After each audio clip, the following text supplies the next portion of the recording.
Bismillahirrohmanirrohim. Setelah mencermati perkembangan coaching di Hongaria, Amerika dan Inggris, juga buku tentang coaching pertama dunia, kini ada pertanyaan menarik tentang aktivitas coaching pertama dunia. Siapa pelopornya? Siapakah yang melakukannya untuk pertama kali? Aktivitas coaching pertama kali di dunia, diklaim dunia barat diawali oleh seorang filsuf Yunani kuno bernama Socrates. Asumsi ini mereka dasarkan pada prinsip kekuatan bertanya, yang sudah kita bahas di video sebelumnya. Kekuatan bertanya seorang coach, memang adalah senjata utamanya yang digunakan secara efektif kepada coachee pada sesi coaching. Dan teknik bertanya atau dialog inilah, yang memang diajarkan Socrates untuk memperoleh wawasan dan pemahaman lebih luas tentang penalaran murid-muridnya di masa itu. Tetapi fakta tak terbantahkannya, aktivitas coaching dengan teknik bertanya ini telah lebih dahulu dilakukan Nabi Ibrahim alaihissalam pada saat Nabi Ibrahim menggugat keberadaan patung-patung berhala sebagai sesembahan kaumnya. Tentu saja, ini akan bisa menjadi hal yang kontroversial. Tapi serangkaian literasi, fakta dan temuan yang sahih yang bersumber dari Al-Quran, memang jelas menunjukkan fakta ini.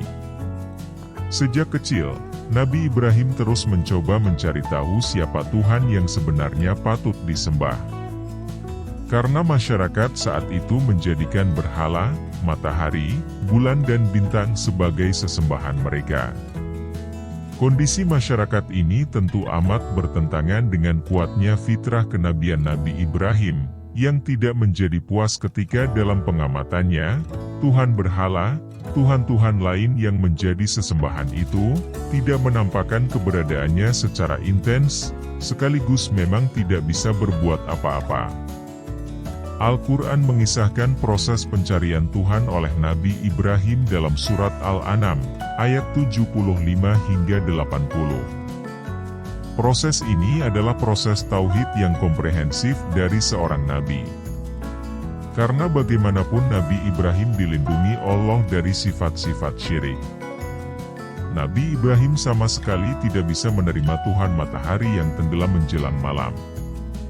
Tuhan bulan dan Tuhan bintang yang kadang ada bersinar kadang tidak bersinar sama sekali.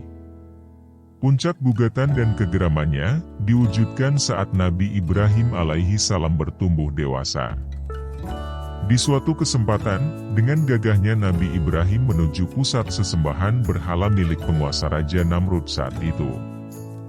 Dan dengan sigap dan kekuatan penuhnya, semua patung berhala berbagai ukuran di tempat itu dibuat menjadi hancur lebur, dengan hanya menyisakan satu saja patung berhala, yang ukurannya paling besar.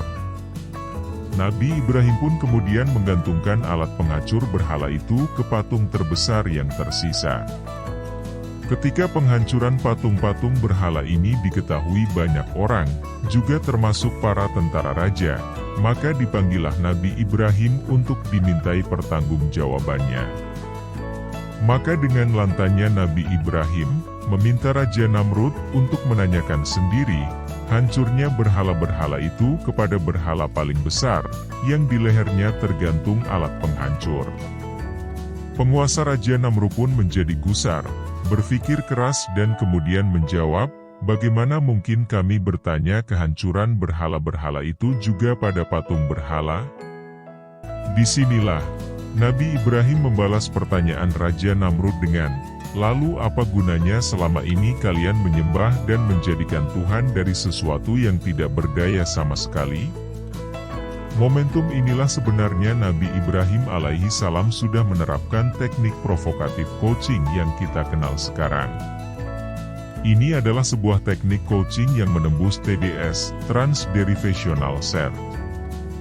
Teknik membuka pikiran bawah sadar, untuk membawa data terbaik dalam diri manusia menemukan jawaban terhadap fenomena yang dihadapi. Kisah ini pun tertuang jelas dalam kitab Al-Quran Surat Al-Anbiya, ayat 56 hingga 66.